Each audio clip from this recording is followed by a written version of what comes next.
வணக்கம், நான் விவேக் பேசுகிறேன். ஜூன் 8ஆம் தேதி சென்னை மெரினா பீச்சில் பாரத் மேரத்தான் அப்படின்ற ஒரு நிகழ்வு நடக்க இருக்குது. இது வந்து புகையிலை எதிர்ப்புக்கான போராட்டத்தை வலியுறுத்துவதற்காகவும் மக்கள்கிட்ட அந்த விழிப்புணர்ச்சியை ஏற்படுத்துறதுக்காகவும் நடத்தப்படுற ஒரு மேரத்தான். இன்றைக்கி புகை மிகப்பெரிய பகையாக இருக்குது.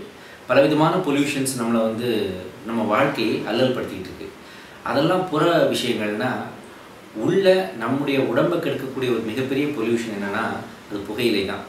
அது வந்து புகையிலையாக சாப்பிட்டாலும் சரி, இல்லாட்டி சிகரெட்டு அந்த மாதிரி குடித்தாலும் சரி, அது நம்முடைய ரத்த ஓட்டத்தில் கலந்து அது மிகப்பெரிய தீய விளைவுகளை நமக்கு ஏற்படுத்துது.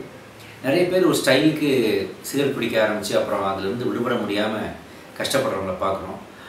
நிறைய பேர்கிட்ட கேட்டாக்கா புகையிலை பழக்கத்தை விட்டுட்டிங்களான்னு கேட்டாக்கா நிறைய வாட்டி விட்டுட்டேன்னு சொல்லுவாங்க.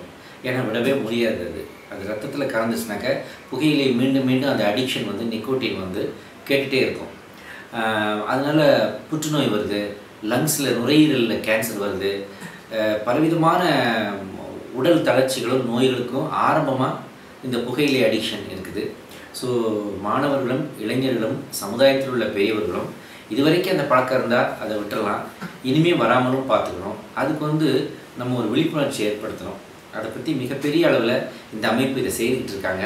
ஆகவே ஜூன் 8ஆம் தேதி புகையிலை எதிர்ப்பு போராட்டத்தை முன்னிறுத்தி நடக்க போகிற பாரத் மேரத்தான் நிகழ்ச்சியில் பொதுமக்களாகிய நீங்களும் கலந்துக்கிட்டீங்கன்னாக்க அது மிகப்பெரிய சமுதாயத்துக்கு செய்யக்கூடிய சேவையாக இருக்கும். Run for a cause, run for Puthuyugam வழங்கும் பாரத் மேரத்தான்.